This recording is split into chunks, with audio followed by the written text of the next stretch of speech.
Sa The Biblia, may dalawang lungsod na tinatawag na Sodom at Gomorrah. Ang mga lungsod na ito ay puno ng mga tao na gumawa ng napakasamang mga desisyon at hindi nakikinig sa kahit sino, kahit na sa Diyos. Nakita ng Diyos ang nangyayari at siya ay nalungkot. Nagpasya siya na hindi na niya ito pwedeng hayaan pang magpatuloy.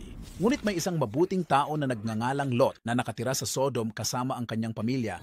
Ayaw ng Diyos na saktan si Lot dahil palaging sinusubukan ni Lot na gawin ang tama. Kaya pananapadala ang Diyos ng dalawang anghel na nagbalat kayo bilang mga lalaki sa Sodom. Pumunta sila sa bahay ni Lot. Nakita sila ni Lot at inanyayahan silang pumasok na nagpapakita ng kabaitan at pagiging magiliw. Hindi niya alam na sila ay mga anghel sa simula, ngunit gusto niyang tiyakin na sila ay ligtas sa kanyang lungsod. Biningwit ni kitunim tao sa Sodom ang mga estrangherong ito at nais silang saktan.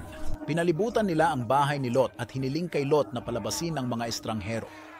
Sinubukan ni Lot na protektahan ang kanyang mga bisita na nagpapakita na siya ay isang mabuting tao. Ta sinabi nila sa kanya, kailangan mong lisanin ang lungsod na ito kasama ang iyong pamilya dahil wawasakin ito ng Diyos dahil sa pagiging napakasama. Sinabi ng mga anghel kay Lot na isama ang kanyang asawa at dalawang anak na babae at binalaan sila na huwag lumingon pabalik kapag sila ay umalis na. Magpapaulan ng Diyos ng apoy at asupre mula sa langit upang linisin ang lupa mula sa lahat ng kasamaan.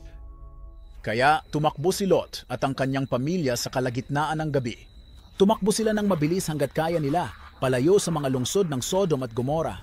Sa likuran nila, nagliwanag ang langit habang bumabagsak ang apoy. Sinusunog ang lahat sa mga lungsod na iyon hanggang sa lupa.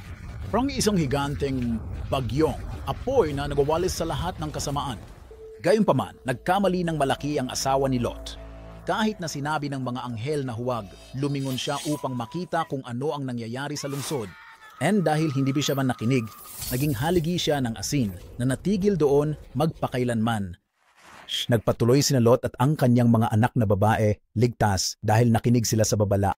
Naalala nila na huwag lumingon at nagpatuloy sa buhay.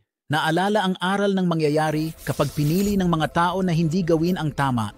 Natuto sila ng mga kahihinatnan ng maling mga desisyon at ang kahalagahan ng pakikinig at pagsunod sa gabay, lalo na kung ito ay mula sa Diyos.